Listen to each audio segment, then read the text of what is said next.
Rod Vashon Holden presents the living embodiment of the American spirit, my brother, Rick Glaser. Well, thank you, George Washington Duke. Welcome, welcome, welcome. Happy Monday night to everybody. And guys, we apologize for the late start, but we were trying to watch the entire game of Monday Night Football, and it's a great one. The Bungles hanging in tough with the now injured Trevor Lawrence of the Jacksonville Jaguars. Rick, how were you enjoying the game, brother? Well, that's all right. I mean, let's not get too excited. If it was boxing, one team would be a journeyman. They're 5-6, and the other team would be going nowhere at 8-3. But in football, 8-3 is good. Well, let's just face it. It's nothing like Dilgum's homecoming in Houston, Texas this past weekend. But hey, well, it's still a fun game to watch. Was that a dig, G Funky? What do you think, sir? Slight. Well, I tell you what, guys, this wouldn't be a Monday evening on War Week Boxing if we didn't get to visit with our very dear friend, one of the sharpest minds within the business, the incomparable, real Rick Glaser.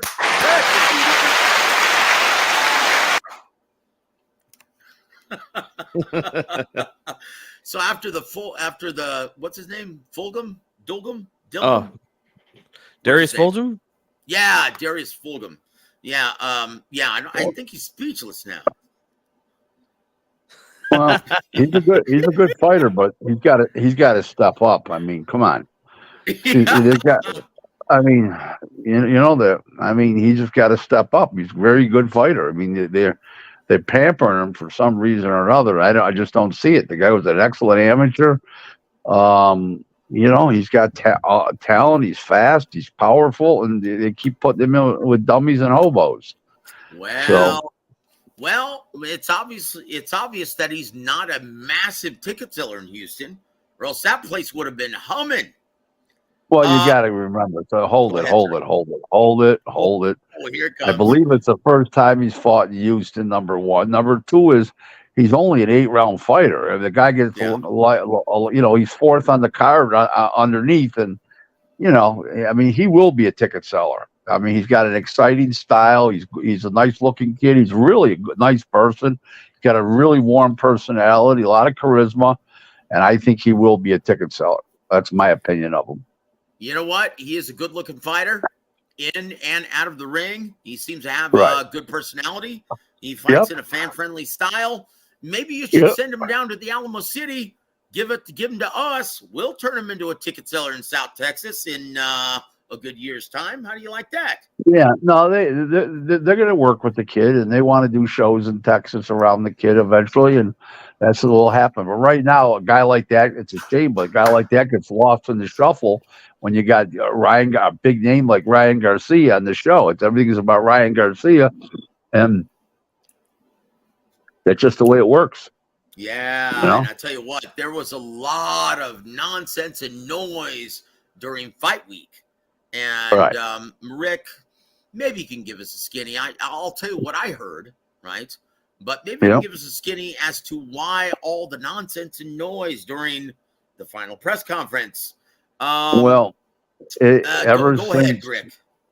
Ever since the last when Ryan Garcia fought Tank Davis, his attorney advisor went behind the back of Golden Boy, Lupe Valencia, and made deals with Al Heyman behind Golden Boy's back about the weight, about the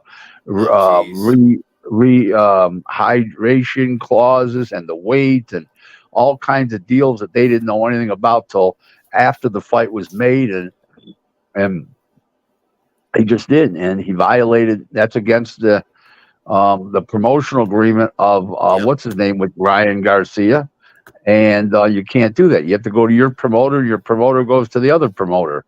That's how it works. It's like the mafia: the boss, the underboss, the consigliere, the capo. That's how it works, Well, and maybe someone should have a sit down with Lupe. What do you think? Well, they've already done. They already sued Ryan and Lupe. And they've already been the mediation, and basically the mediator said, "Listen, nobody has to like each other in this room, but it doesn't say that in the contract. So you have a Oh boy. contract." Oh And jeez. Well, but I will say this. what happened further this week was Mm, that Bernard Hopkins and Oscar, this Ryan's never won one belt, and these guys between Oscar and Bernard, they got enough belts to open up a men's store. And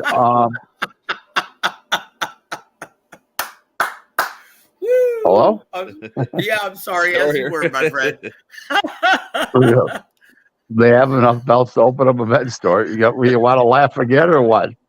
Let's So, hear it. anyways, and they're both Hall of Famers. I would say that Bernard is legendary, and I would say Oscar's iconic. And Oscar and this guy just doesn't listen. And these guys, there's nothing um, in a law degree when you go to these lawyers become these boxing advisors like this Lupe Valencia. Is there a section in law school that says this is your boxing course for the next 4 years? No. Nope. And most lawyers don't know anything about boxing. And all of a sudden, this guy's an expert and he doesn't know jack shit. Okay. And Bernard and Oscar are trying to lead the way here. And this guy's fighting him every step of the way, this Lupe, and he's causing dissension with the kid. And when he's telling the kid what to say. Oh, they can't do that. I'm your advisor. Not, he's just causing problems intentionally because he wants to bring him to Al Heyman because him and Al are asshole buddies. And holy shit! Yeah, what a shock that Al Heyman would be in the mix here in the background. What a shock, right? What a shock! So, right.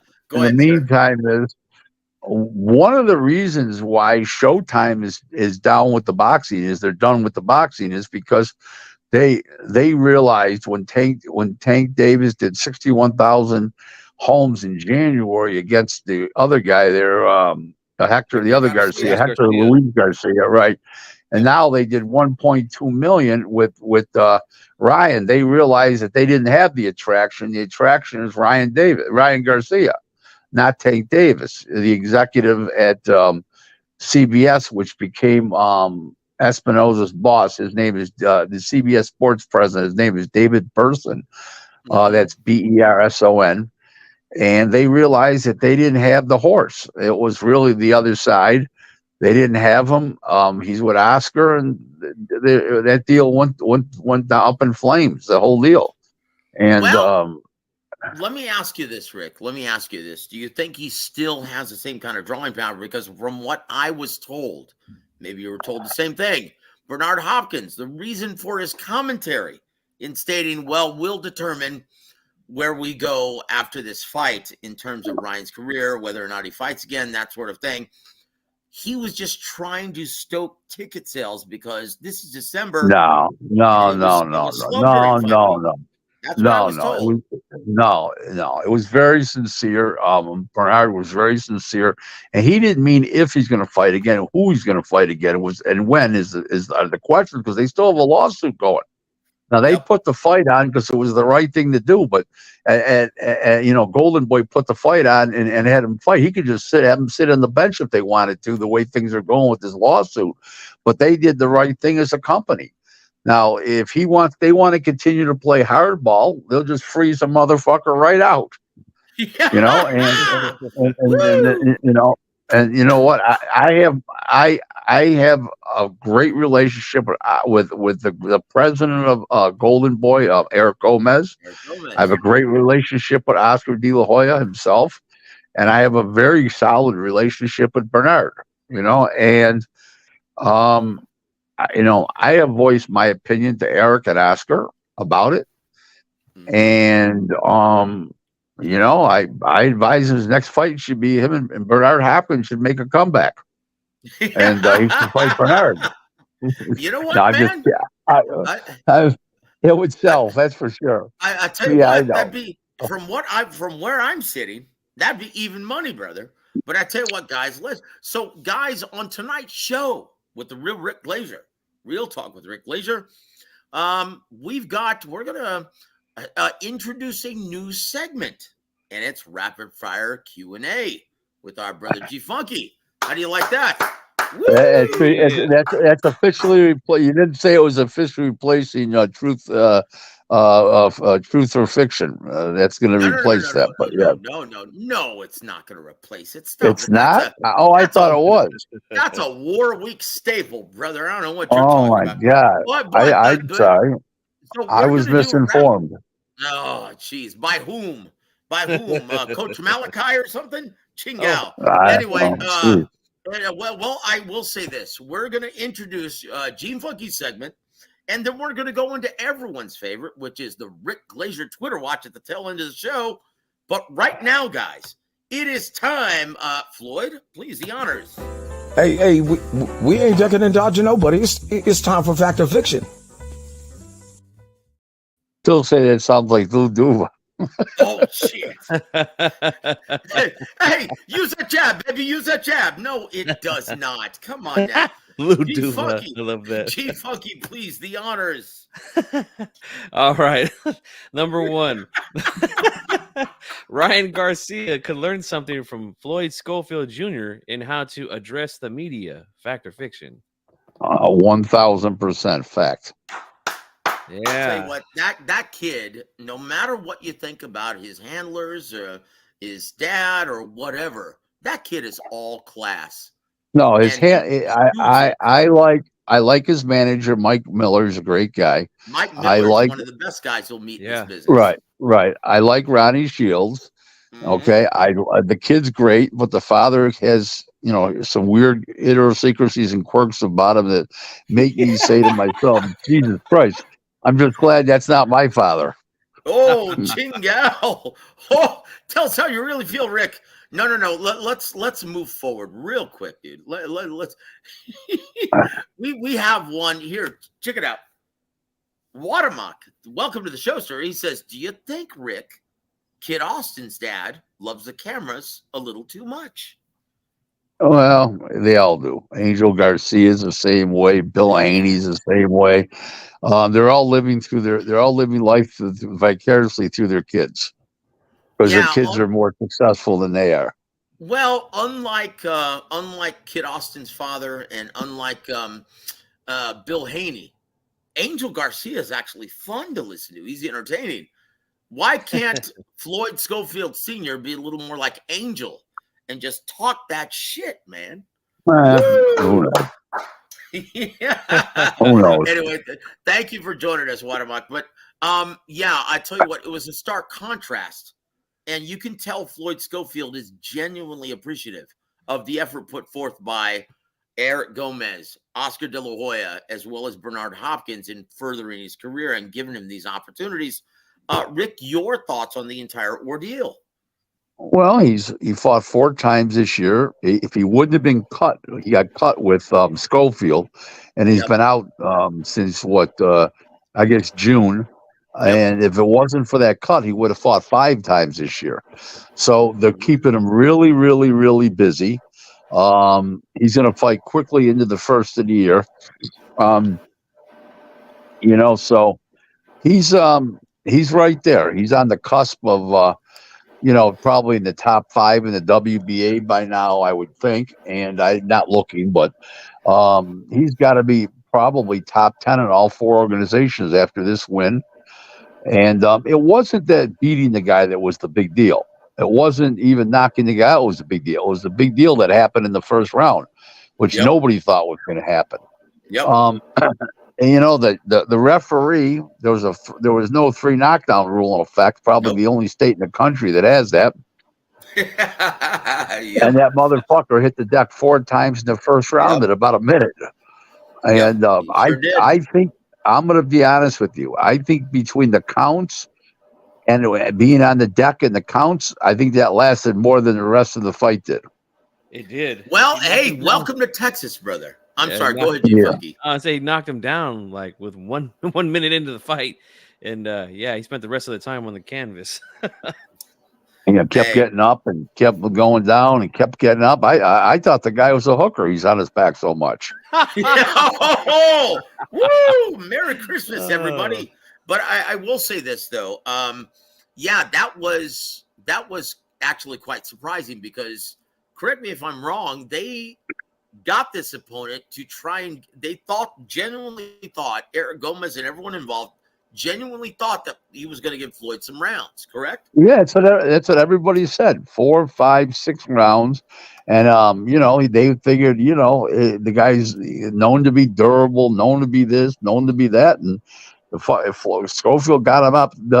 What really did it was not the power. What did it was the speed. I mean, he was so fast, and the other guy was so slow. And the other guy, after the first shot, when he went down, he never moved his head again.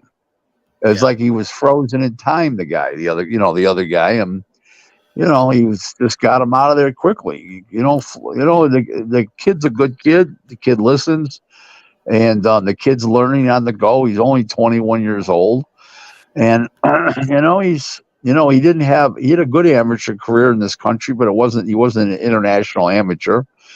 And he's getting it together. He looks good. Yep. And I will say this, guys. The gentleman who fought Floyd Schofield and was knocked down 4 times at the hands of he was Ricardo Lopez, right? Gentleman who's a tough, rugged veteran who took Mark Castro 7 rounds in an 8-round affair. Yep. Yeah, so everyone expected, and I was there. I was ringside. I was there at the Techport Arena when that happened. I was there, McMahon.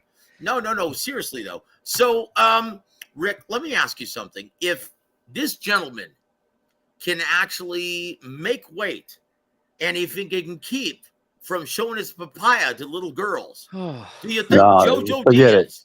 Forget it. He can't make the weight. There's no way. Yeah. He's just, let me tell you something. So hold on, Rick. Hold on. So you're saying that he can't make the weight, but he can keep from showing his papaya to young women. I'm not saying I'm not saying he can or he can't. Okay, Yeah. and the papaya category. I'm not saying he can or he can't. Okay, I'm no expert in that category. Okay, it might involve a boxer, but I have no expert in the papaya category. Well, I tell you what, we'll find that on G Funky's Rapid Fire Q&A. Now listen. Going back, I just think he's mentally checked out, JoJo, and no matter what you make the weight, he's not going to make it. The other day it was supposed to be 40. And he weighed like 45 or 46. I mean, he was supposed to be 35. Weighs 40. He's just all over the board. If you told him 47, he'd come in at 54. Oh, gosh. He just, So. And G Funky, can you play that soundbite again, please? For JoJo Diaz, yes. Yep. Oh, I'm sorry. Wrong one. My mistake, guys. Here we go. Not that one. Go.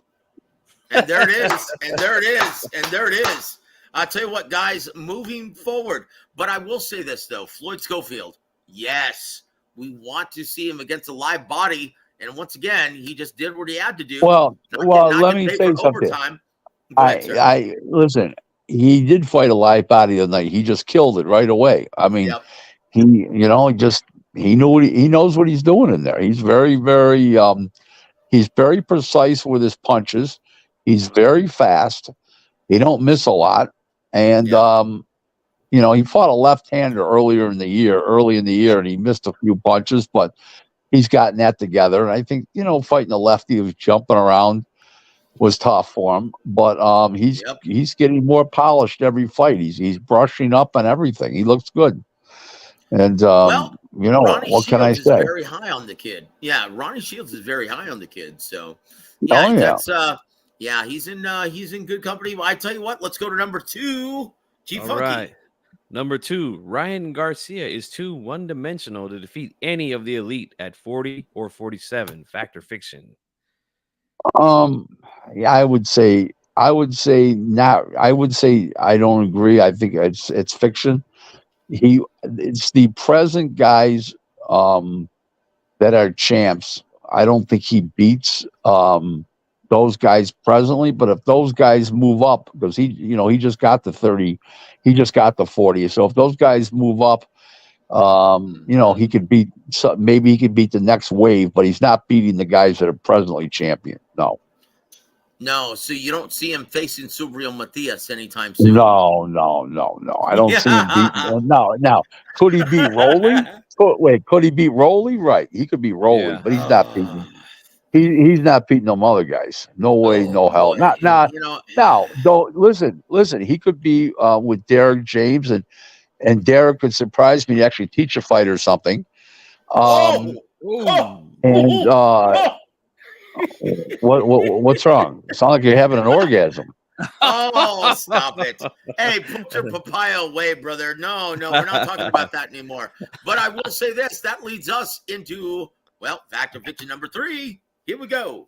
All right, number 3, Ryan Garcia versus Raleigh Romero will prove to be one of the biggest pay-per-view events of 2024.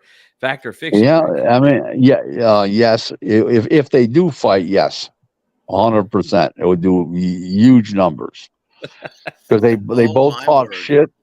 They're good looking. They talk shit. Both of them. They both speak very good English. In other words, you're appealing to an American audience, and they speak the language. I just think that would be unbelievably big. I think it would do, million one in homes, in that area. Really do. I think it busts 1 million homes. Wow. Especially if they're not competing. Especially if they're not competing that night with any other boxing on that particular night. Yes, or a big college football game. But if they went like in the middle of the summer, when there's no college football yet, and you're not into the baseball playoffs, and it was really a standalone event, I just think it would do unbelievable numbers at the gate. I think it would do unbelievable numbers on pay-per-view. It's a fight of big interest. They both have big mouths. They're both very limited. I think Ryan's a little better fighter than he is. I think he's more explosive. But both guys can punch. It's a fun fight, and they will both be talking shit from the before the contract's even signed. I think it would be a fantastic fight too, man. Like you said, Rick, both limited, so that usually makes for good fights. Right. Hey, G Funky, wouldn't it be great if they took a page from the old WWF and had, like, in the middle of an event, had a contract signing with Gene Tunney? Right, and put a table in the center of the ring and had both guys sign the contract in front of a big crowd like that. Yeah, and President Jack Tunney comes in with the. No, that's right, Jack Tunney. I didn't mean Gene Tunney. My apologies, guys. The fictional Jack Tunney. Yes, sir. Now, do you guys see that Warwick boxing emblem in the right corner? Do you guys see that? Yes, sir. I'm going to replace it as an homage to our brother Steven Espinoza, as well as Rick Glaser, and replace it with this. Oh, boy. Rick, explain yourself. What's the meaning of this, sir? I can't even see it. I can't even see it. It looks like the elf on the shelf. Yeah, look, it's the gnome Christmas version of Steven Espinoza that you placed on Twitter this morning, sir. Oh, okay. Very nice. Thank you. And I'm going to keep it up there for the entirety of the show. How do you like that? Guys, and yeah, but I tell you what, one of the bright spots of this card was the announcement of Jaime Munguia versus John Ryder on January 27th. And that leads us into fact or fiction number 4. G Funky, please. All right, number 4. Jaime Munguia will lose to John Ryder on January 27th and blow his $6 million payday with Canelo in 2024. Fact or fiction? No, fiction. No, he'll win. He finds ways to win. He's a good fighter. Yeah. Plus, I think it is just my opinion. Early thoughts on the fight. I think Ryder might be a little worn down at this point. Tough guy, but he's been in a lot of tough fights. Might be Yep. right time Yep. for Jaime. Yeah, back 9. Yep. Yeah. Well, we'll find out, guys, and it's going down on January 27th. Thanks to your friends at Golden Boy Promotions and DAZN. Isn't that nice? Yeah. I tell you what, guys. Number 5. Number 5. Number 5. Regis Prograis will shock the boxing world and stop Devin Haney within the distance this Saturday night. Fact or fiction, Rick? Fiction. I don't see that happening. I'd like to see it happen. Well, I will say this, though. Abel Sanchez said, in order for Regis Prograis to have success, he needs to turn it into a dirty fight, clip him on the hip if he tries to hold, clip him in the cup, clip him anywhere that he can, just to, make his presence felt during the fight. Do you agree with that, sir? Yeah, if he's going to do that, he might as well just pull out his papaya. Oh, man. I'll tell you what. I got what you said. Your presence felt.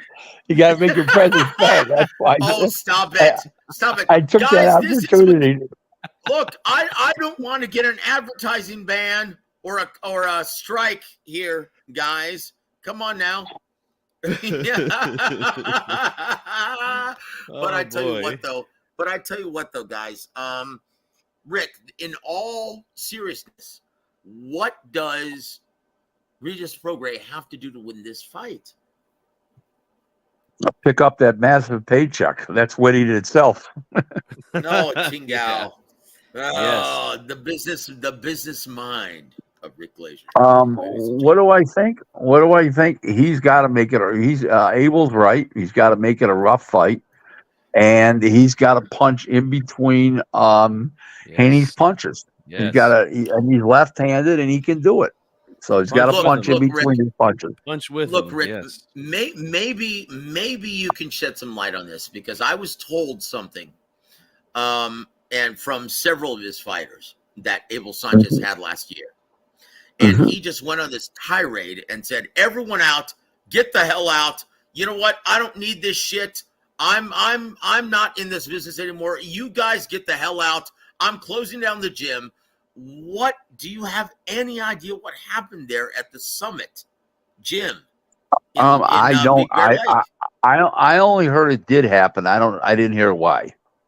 And nor did I bother looking into it. Listen, I like Abel as a person. I do too. But every time I Mexican Steve Harvey, yes sir. Every time I sent sparring partners up there, he would grab their, and I'm getting paid by the manager. He'd go grab their fucking phone numbers and call them directly, and it wouldn't go through me again. And that's totally against protocol in boxing. Unethical. You don't do shit like that. Unethical. And you know what? The fact that he's out of the game now, I don't miss him. I like him as a person, but he doesn't know how to conduct business. Jump in the chain of command. That's a big no-no. Don't do that in boxing. Thank you, G Funky, for bringing that up. G Funky will tell you that I am a man of my word. That's right. Right, yes, G Funk? That's right. Rick is. That's right. That's it, guys. And you do not jump the chain of command. And G Funky, while you're at it, why don't you just give me a nice paper cut and pour some lemon juice in it? Why don't you just do that for me, brother? That's an inside joke. You'll hear about that later, Rick. If you haven't already heard it from Eric Gomez. But anyway, here goes number 6. G Funky. Number 6. Haney versus Prograis will only attract 30,000 pay-per-view buys on December 9th. Fact or fiction? Boom! Whoa! I think it does a tad better than that, but not much better. Not much better. What's a tad there, Rick? What's a tad? I think it does 40 to 42, 43,000 homes. I don't think it does anything more than that. You know what I don't understand? Here's what I don't understand about this thing is they're giving $20 off to anyone that already has a subscription to the Zone. But if you don't, they want you to pay $75 for this card. 75. Yeah, that's I don't understand. That's crazy. $75, man. Holy shit. I don't see it doing very well. I'm gonna be honest with you, okay, about it. I'm glad to pay my DAZN bill. I got no problem with DAZN. They got the Golden Boy shows on. And even if I'm not, I go to most of the Golden Boy shows these days. But even if I'm not, I'm glad to pay because I like their fights. I like the fighters that they use. William Zepeda. Ryan Garcia. The whole crew. So they make good fights. They're entertaining. But I don't really need to watch a whole bunch of friggin' Englishmen and a whole bunch of Irishmen fight each other over in England. I mean, what do I need that for? I mean, what the fuck? I mean, come on. Hey, brother, I tell you what, you can see streaming live on December 9th. You can see, Ricky Nunez Jr., red hot prospect from Louis Tacuba Sr. on PBC. You can see him competing live and hear how I call the action this Saturday night for absolutely nothing on my channel, courtesy of AAA Promotions and South Park Boxing. How do you like that, guys? So I'll include the link. And once again, we've already started, guys. I told you guys, we've been doing this for the past year. We're turning prospects into big ticket sellers into a big market like San Antonio. So how do you like that? Number 7, G-Funky. Okay. Positive ticket sales for Haney versus Prograis at the Chase Center in San Francisco are not organic and are a product of a third-party ticket brokers. Oh! Rick. I would say there's a lot of truth to that. Boom! Oh! How do you like that? Well, this is nothing new, though. Eddie Hearn does this, doesn't he? Yep. Short and sweet. I love it. I tell you what, guys, we're running out of time. This whole show is going to be a flop financially. I mean, this is one of those, these are one of those red ink baths, financial bloodbaths coming. There's a bloodbath coming. Oh boy! I tell you what. Let's move on then to number 8 because we're already 35 minutes in, guys. It almost seems like we just started and we're having a lot of fun, but we only have 25 minutes left with the big Rick Glaser. Here goes number 8, G-Funky. Okay. Bob Arum will give Teofimo Lopez the Mikey Garcia treatment and put him on ice for the remainder of his contract with Top Rank. Fact or fiction? Whoa. No, he didn't. Bob didn't do. That's a misconception. Bob didn't do that. He kept offering Mikey fights, and Mikey kept turning them down. Yep. That's not true. That's what really happened. He kept offering Mikey fights that were legit money, legit opponents, and he refused to fight. So let's not confuse issues here, guys. That wasn't Arum's fault. Arum was doing the right thing, and just the way it was, But he's not going to do. You know what? Teofimo's half a mental case. That's all there is to it. Oh shit! And he's talking about he wants to fight Crawford now, and where? That's not going to happen. Fantasyland, Chingao. Dude, what do you think that negotiated purse is going to look like? $100 million? Jesus, Chingao. Going to be crazy. Oh, jeez. Yeah. Let's move on, guys. Top Rank would have a problem with that deal. Here's why. Because Teofimo would fight as a welterweight for one fight, lose, and then because he gets so much money to fight Crawford, let's say $4, $5, $6 million. Let's say $5-6 million to fight Crawford. He'll lose and expects his next fight to be $5-6 million as a junior welterweight champ still. Yep. And that's the problem you got with Teofimo. He's nuts. I tried to So explain that to a few people on Twitter, Rick, and The yeah, platypus. might as well be speaking to a brick wall, man. The platypus. uh, The platypus.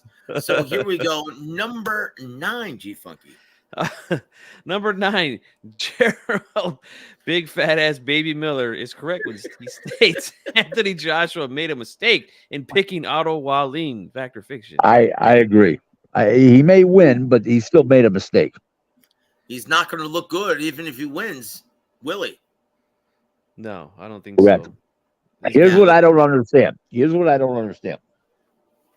Why would you pick Otto Wallin, who's left-handed, when the next guy you're fighting is right-handed, which is Wilder?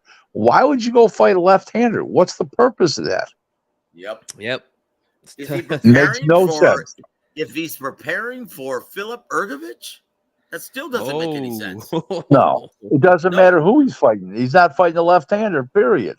Hey, guys, look in your right-hand corner of the screen. Say hello to Steven Espinosa. Hey there, Merry Christmas, brother. Woo! I tell you what, that's just beautiful, isn't it? Rick, I tell you what, please thank whomever sent that to you. Please give them a nice thank you on behalf of Warweek Boxing. Well, Please. what's really funny about it, the guy that sent it to me is Jewish, so it was. There it is. And there it He is. thought it was really funny. I tell you what, can you say, like, remember Welcome Back, Kotter, where Juan Epstein was a Puerto Rican Jew? Guys, I will swear to God, Steven Espinosa is a Mexican Jew. Can you argue with that, Rick? No. Listen, that Jewish part may be the smartest part of them. And there it is. And there it is. So number 10, G Funky. Okay, Ingus Kelmis, is that his name? No, Igas Klimas. Klimas. Okay, excuse me. Is correct when he states Tyson Fury will be the toughest fight of Alexander Usyk's career. Fact or fiction? 100%. Not even a question. This is what Igas Klimas had to say. And this is care of Boxing Scene. Now, you hear that, guys? I'm actually giving credit to the journalist. You right? You got that? Yes. That's the way it's done. So, Boxing Scene, care of Boxing Scene, they've just published this article and says, Igas Klimas, he says, we've been working to get this fight for a long, long time, and we finally did it. Definitely, it's not going to be an easy fight. It'll probably be the hardest fight of Alexander's career. He's confident, but simultaneously, he knows full well there's going to be a lot of work to do. But he's a hard worker, a good athlete, and a very good fighter. No, it's not going to be easy. Now, here's the part that I want your opinion, Rick. He goes, quote, it's not going to be easy to get sparring partners because Tyson is very tall with a long reach and he has a very awkward style. And he's heavy. So this is going to be the biggest challenge. Quote, end quote. Rick, how do you get sparring partners for Tyson Fury? You don't. Boom! You don't. Yep. You don't. Well, and there it is. I tell you what, guys, I have to step away, but we're going to start officially G Funky's new segment. Do you have your questions up, G Funky? Here it goes. Let's play the intro. You can get your questions as soon as we see the intro. Well, hold on. Let me hide this, and then let me play this. Rapid fire Q&A with G Funky Boxing. Thank you, Lupe. So the rules to this, guys, is just like Pyramid, right? Where you don't have to answer everything. You can say pass if you don't feel comfortable answering this, Rick. Okay? But try to give us the first response on the medulla, okay? Yeah. And as we're doing this, I'm going to step away and say hello to my bathroom mirror. So I'll be right back. So go ahead, G Funky. Oh, boy. All right. Number 1, Rick. Who was your adolescent celebrity crush? Raquel Welch. Oh, nice. All Remember, right. I'm 65, so there you go. Okay, keep going. Oh yeah. Well, that's my wife's name, so yeah, I know who that is. Okay. Number 2. If you could have a superpower, what would it be? I don't know what that means. What does that mean? What's a superpower? Like a superhero, they have superpowers. What would you No, take? nobody. All right, number 3. If you could have dinner with anyone living in the present, who would it be? Um, I no, nobody in particular. Oscar De La Hoya and Eric Gomez. I eat with Ah, them anyway. yeah, good people, man. Nice people. Yep, yep. Number 4. Your favorite boxing event you've ever been a part of? Michael Moore, Vander Holyfield, fight one.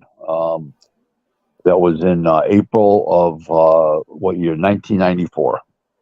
Yeah, fantastic fight too, man. Teddy Atlas, one of his best moments in the corner there with Michael Moore. Yep, yep. Woo! Hey, do you want Okay. me to fight for you? Yeah. You don't want to fight? You don't want to fight? All I right. love it. Number 5, the strangest boxing fan encounter, Rick. Oh, guy walked up to me and said to me once, I did. Well, I'm 5'8.5". He goes, I didn't know you were a midget. Oh, What he said to Oh, me. oh, wow. That really happened? Yeah, he says the way you talk, I thought you were 6'4" and 240. I didn't know you were a midget. oh man. Wow. Oh, geez. Okay. Where were Number we at? s- Number 6? Number 6, yes. Biggest pet peeve, Rick. And people lying all the time about why they're not taking a fight. When it comes down to it, to just Boom. just fucking mentally weak. Just admit you're mentally weak. That's all. Wow. Holy shnikes. That's become an epidemic in boxing, hasn't it? Yeah, Yep. sure seems like it. Yeah. Oh, Number geez. 7. What is your favorite guilty pleasure boxing match to watch? Well, I don't know what that means. Well, what it means? What does that mean? A fight that's not really, really popular, but you love watching it anyway. I don't know. None of them. Well, I tell you what, right now, someone on Twitter posted Shannon Briggs versus Franz Botha, and I loved it. Like That was a good fight. like back in 1999, that is a great fight that doesn't get talked about. But that's Right. the epitome, though, of all the great heavyweight fights that took place in the 90s now, isn't it? What about the guy Well, he yeah. knocked out in the 12th round? Was it Lahovich or something like Sergey Lykovich. Yeah, I was there. It was in Dude, Phoenix. that I was that? Was there. a good oh my fight too. gosh. Yeah. No. The final round was good. Yeah. Coup de grace was Right. good. But that was Right. terribly boring. That was like watching paint dry, G-Funky. Right. Come on. Look, I like will say heavyweight this. fights, man. Look, my guilty pleasure boxing match to watch is now, speaking of Layman Brewster and speaking of the White Wolf, Sergey Lihovich. Now, him and Layman Brewster, that was a fight. That was the fight. That was in a Cleveland. fight. Good fight. Yep. Yes, sir. And you know what? No one really watched it until the next day because the NCAA Final Four was on, if I'm not Yep. mistaken, right? Yep. Yep. Oh, boy. I tell you what, that was a great fight. Don King. Oof. Boy, no one can ever accuse him of putting fights on that no one wanted to watch. Chingal. Unless you count Hasim Rahman versus John Ruiz. Holy shit. Man. All right. Number 8. What was the last song you listened to, Rick? The what? The last song you listened to. Oh, oh God. Oh shit. That's my It favorite. came out in 83, 84. Oh God. I'm trying to think of the name of the song. If you say Careless Whisper by Wham, I'm gonna press No, stop no, on this no, recording now. no. The song was by Modern English. Oh, I'll stop the Oh, world.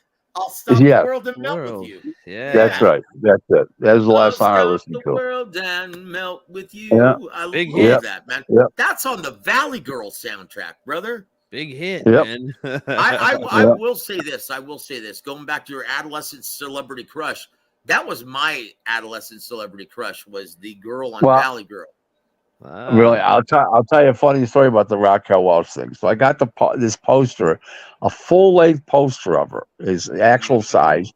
I put it in the Wow. back of my bedroom door. I put it on the back. I figured my father would never see it because when he come in the room all the time, he flung the door open and would yell and scream and leave.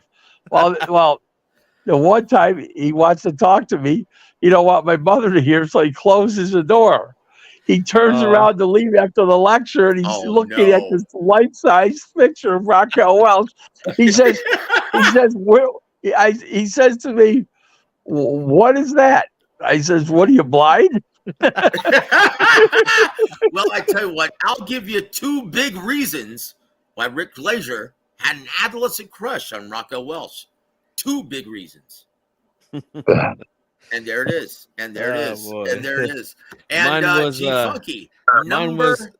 Oh, yeah, go ahead, before we sir. move on, mine was Selena Quintanilla. That was mine. Oh, dude. Ah, dude. Yes. Have you ever been to the statue in Corpus Christi, sir? No, but I want to one I day, tell you man. what, last time I was there, I sat my drink on the tail end of that statue. Yes, sir.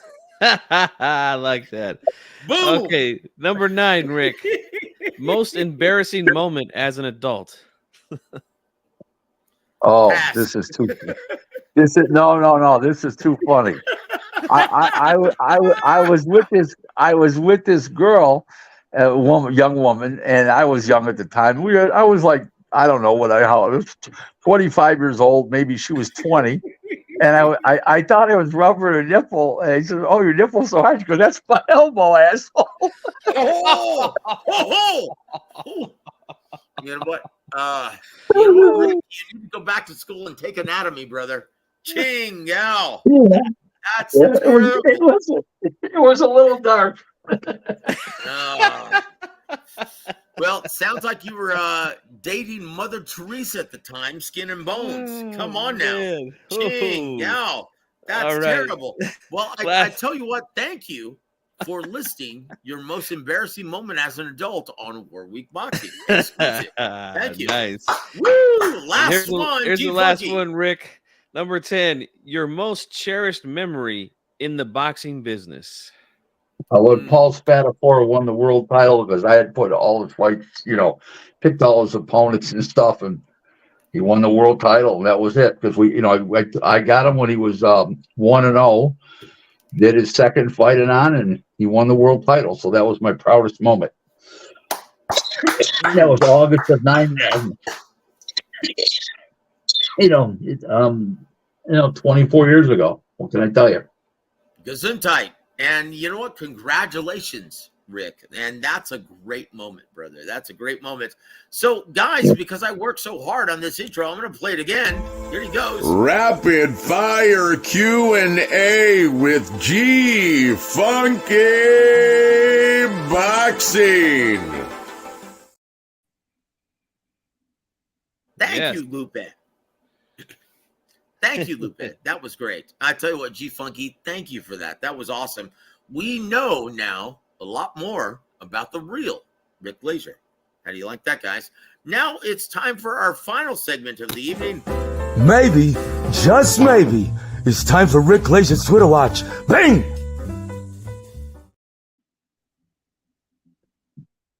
Here it goes. And this was a tweet on November 30th. Back at 1:36 p.m., November 30th, the Benavides Andres pay-per-view bit the financial bullet, bleeding red ink. It barely broke 60,000 pay-per-view buys. Piracy is a huge problem, but also a big factor. Demetrius Andrade was a non-starter for many potential pay-per-view buyers that elected to sit this one out. Hashtag Showtime, hashtag boxing. Rick, talk about this because a lot of diehard fans seem to be in denial currently. What's going on? Oh well, I mean, who would ever believe that Demetrius Andre would headline a pay per view? Now, whether he was the B side or not, people don't care. The fact that people didn't want to watch him for free, let alone watch the pay to watch him. And between that, the piracy, between Andrade had never fought anybody before, that was really good. He was unproven, even though he was a two division world champ. He had ducked a lot of fights, including pulling out with what's his name, Jenna Beck, as for the WBO middleweight title. Gave up his title rather than fight him. Then refused to go to England twice to fight Zach Parker. Then Zach Parker got beat by John Ryder. So he's made a lot of bad decisions and accumulated with a bad pay-per-view buy. He just doesn't have any fan base. And David Benavidez is not this star that everybody thinks he is, this pay-per-view star. He may be popular, but people have to pay to watch him. And they're not paying to watch him. That's all there is to it. I mean, his I don't remember offhand what the Plant fight did when he fought Plant, but that didn't do any great shakes either. So once again, guys, look in the. I'm sorry. Go ahead, Rick. My apologies. He's just not a draw.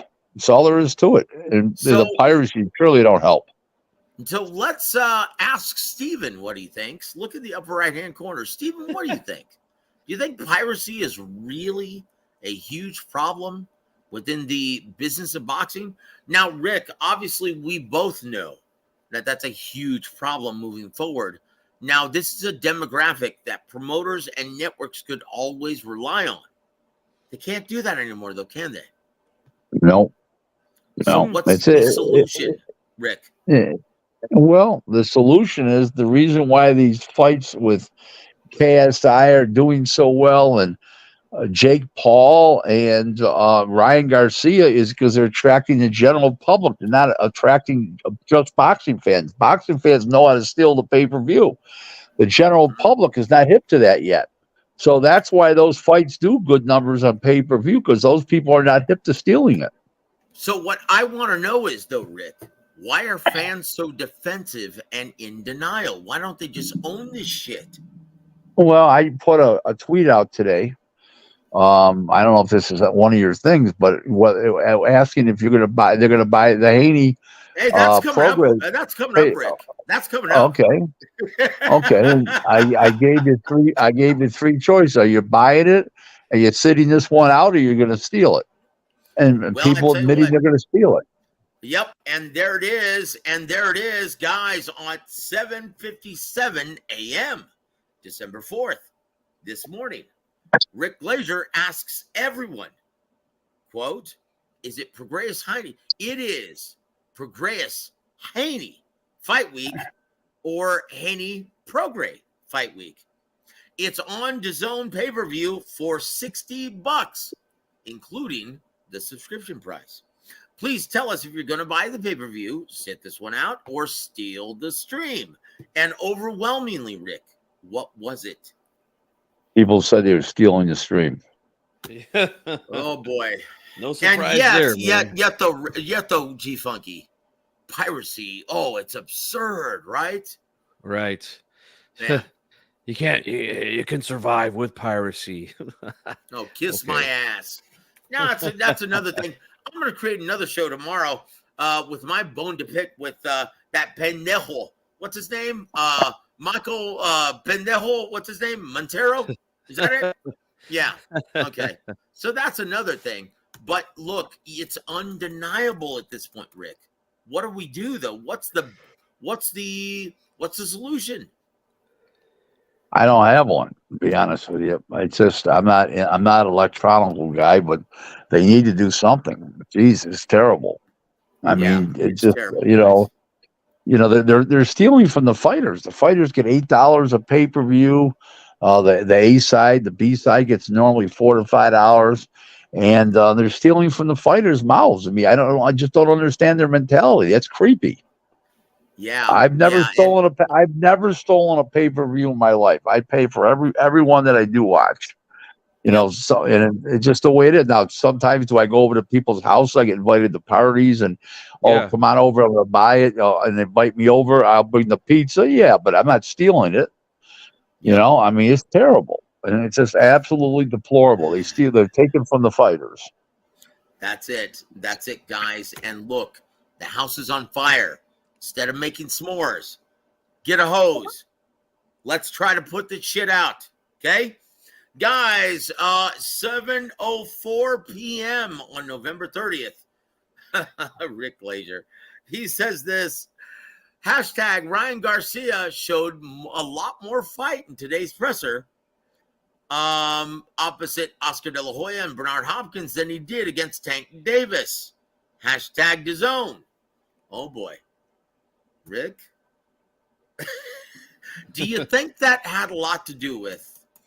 Do you think he's lost credibility with the Mexican fan base in his last performance against Tank Davis? I don't know. I don't know. I can't answer that question. I don't have the answer, but Hold on. it shouldn't help. You It can't shouldn't answer help. that question, or you don't want to? No, I don't have any statistics to back it up, but I would think that he would be hurting with the raw Mexican fan base because they don't like people that quit. You got to give 1,000%, even in defeat, and he didn't do that. So I would That's say it. they're not too happy. But That's I it. don't have That's any. it. There's no statistics about that, and not people aren't calling me telling me they're happy. I'm just saying to you, it's more or less a common sense answer. Okay, well, thanks for that disclaimer, Rick. But puro Mexicano, homeboy. I'm telling you that Mexicanos, yeah, they think he quit like a dog. They're not happy with him. All right. No, So I we'll wouldn't see figure what they would be. happens. So Yeah. here is last one, 9:25 a.m., December 2nd, guys. Rick Glaser on his Twitter. He says, quote, not a good sign by Yahoo Sports that they let go an old pro like Kevin Iole. That being said, everyone's position has an expiration date, and Kevin's was yesterday. Best regards to Kevin. Hope he lands somewhere in a quality job, despite the fact that he has me blocked. Hashtag MMA. Hashtag boxing. Is that an ominous sign of things to come for boxing, Big Rick? Well, if they start going with this this artificial AI, this artificial intelligence, it's going to be a problem. These guys, a lot of guys, going to be finding themselves unemployed or taking a lot less money than they've been taking. One of the two.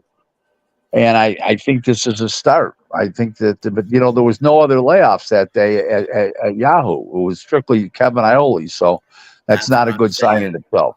No, that's not a good sign. G Funky, what are your thoughts, brother, before we bid Mr. Rick Glaser an excellent evening? Because keep in mind, it's already 12:20 over in Buffalo. Yep.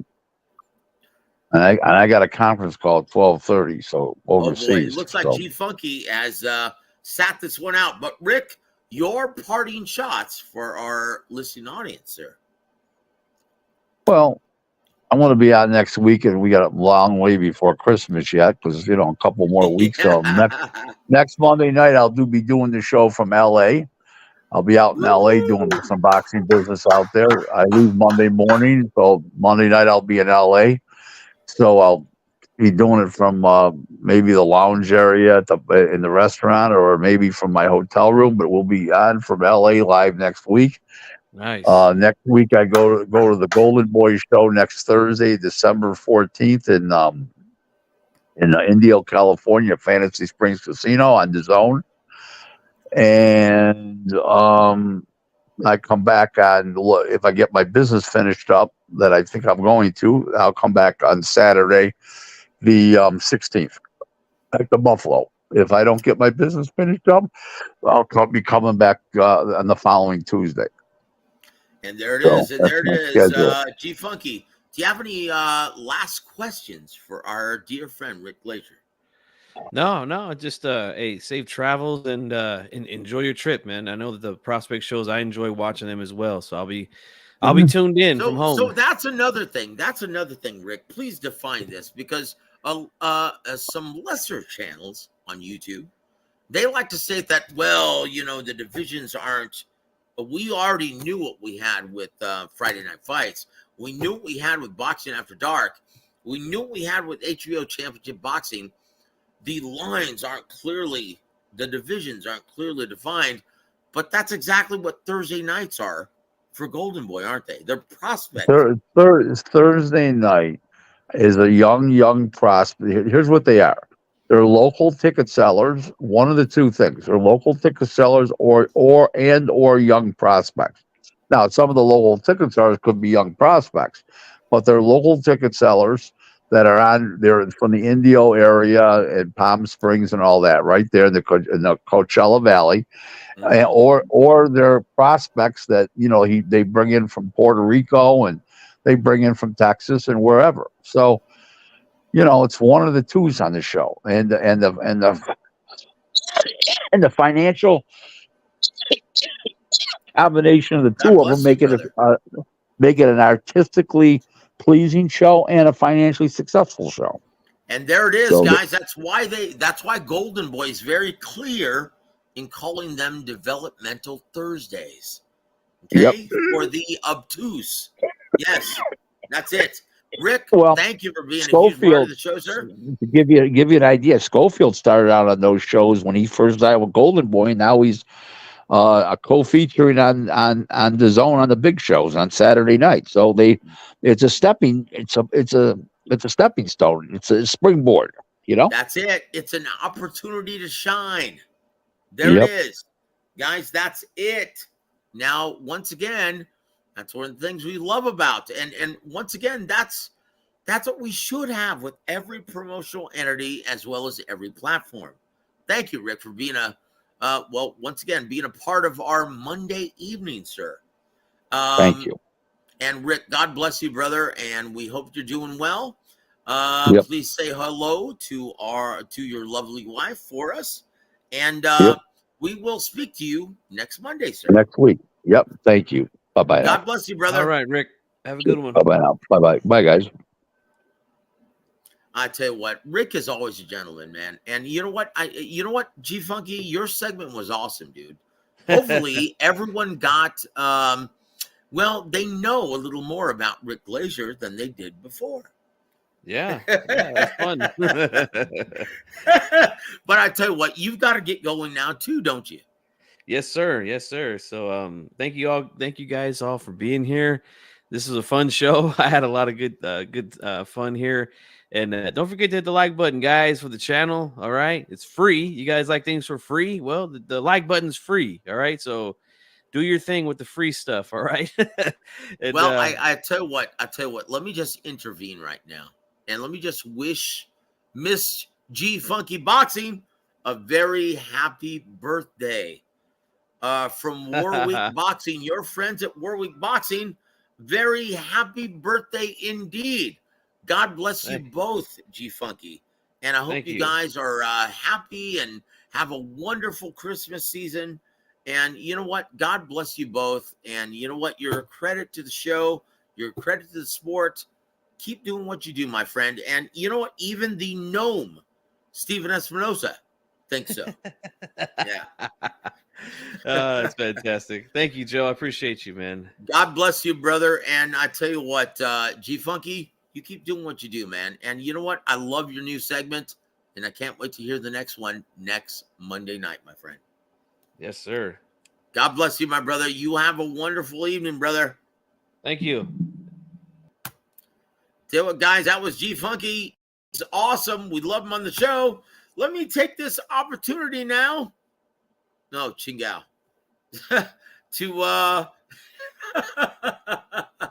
Let me take this opportunity to look at all of our extended Warwick Radio family members. Let's start from the bottom up this time. Here it is. Brendan, I like the show with G Funky and Rick Glaser. Yes, sir. I do too. Thank you for joining us, Brendan. We appreciate your feedback on the show. And he goes, yeah, just as I predicted the end of boxing paper. You know what? Kiss my ass, Marcus. We love you on the show nonetheless. And Peter Von Orks, welcome to the show, sir. He says, I saw Rick's post on Twitter today. Yeah, we all did, my friend. I tell you what, Rick is the gift that keeps on giving, isn't he? And my brother Sly Tendencies, he says, Marcos, get a life. You're not even a good troll, man. Yep, I agree. And he says, Mexicans hate quitters with a burning passion. That's why Chavez Jr. is in obscurity and in rehab. Yeah, I said it. Yeah, there it is. Yeah. And Watermark, welcome to the show, sir. Once again, he says, why don't the authorities do anything about piracy if it's illegal? Because they can't. Most guys who are intelligent, okay, or most guys on the internet nowadays use a VPN. Do you know what a VPN is, Watermark? Well, then, if you know what a VPN is, then it's untraceable, right? You cannot track the IG address, right? You can't track it. And there it is. And there it is. Watermark, Rick hates superheroes. Yeah, I agree. And there it is. And he also says this. Whoa, I never heard that story. And that's the whole point of the segment, right? Yeah. And there it is, guys. Thank you for actually joining us. Larry Liston says, and also, does Rick have any stories on Rick Elvis Parker, controversial promoter from Florida? Or was that before his time? We'll have to ask him that on next Monday, right? Thank you for joining us, though, W.A.W. We appreciate it, brother. And he goes, 1.2 million against Tank says otherwise. Yep, and there it is. And Juice, welcome to the show, sir. He says, Ryan isn't Jake Paul. Well, I will say this, guys. The gentlemen that I spoke to who were ringside, right, at this past Saturday night's main event at the Toyota Center in Houston, said the crowd wasn't all that. They said that, yeah. And the people that I talked to with Golden Boy, they said that, yeah, that's the reason why B-Hop said what he did.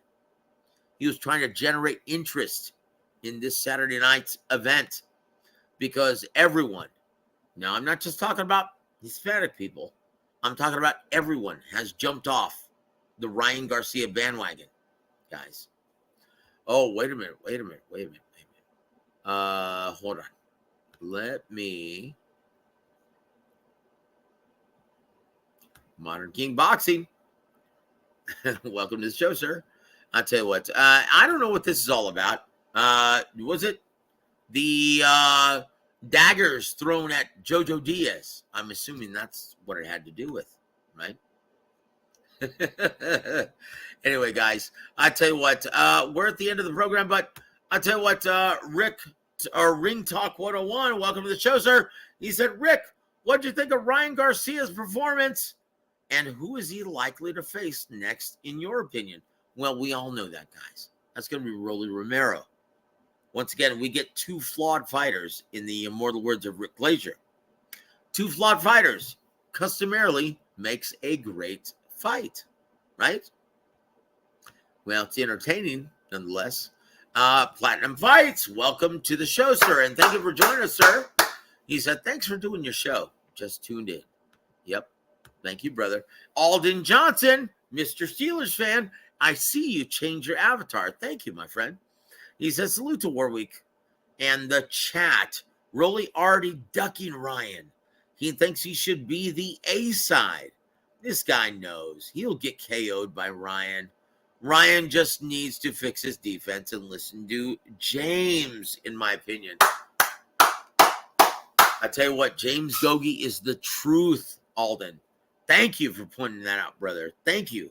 I tell you what, in my opinion, guys, Ryan just needs to start listening to his coach, in my opinion.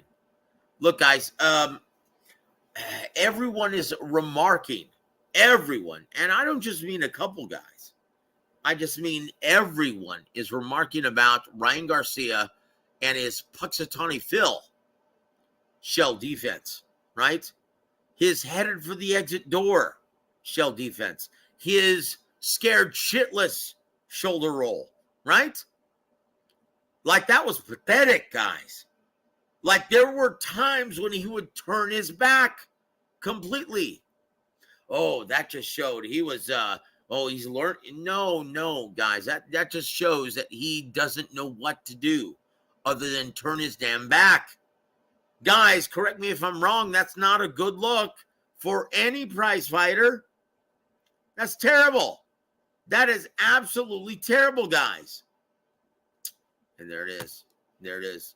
Well, I tell you what, guys, we are 71 minutes in, but and so we'll see you guys tomorrow night.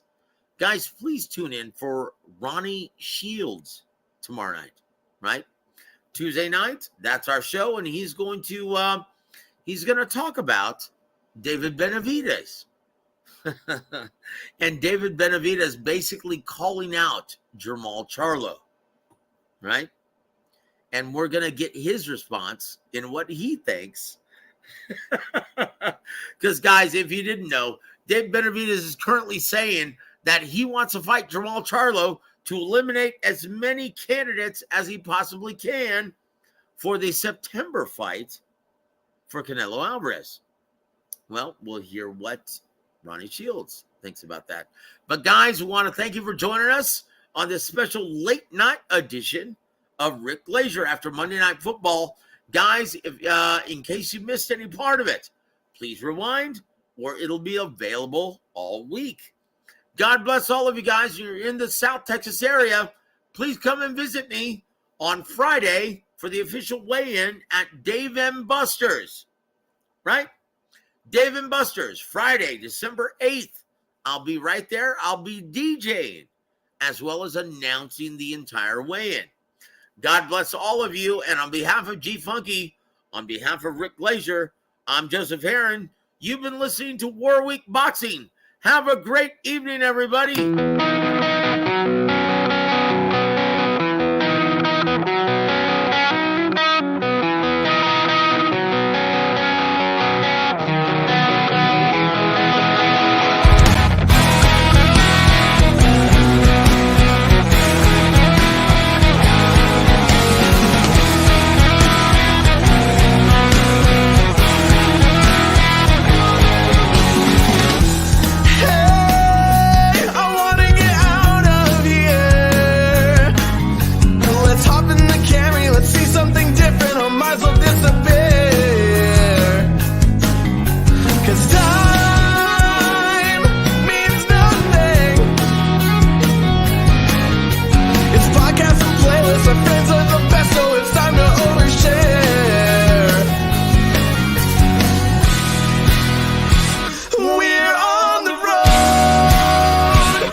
Rod Vashon Holden presents the living embodiment of the American spirit, my brother, Rick Glaser.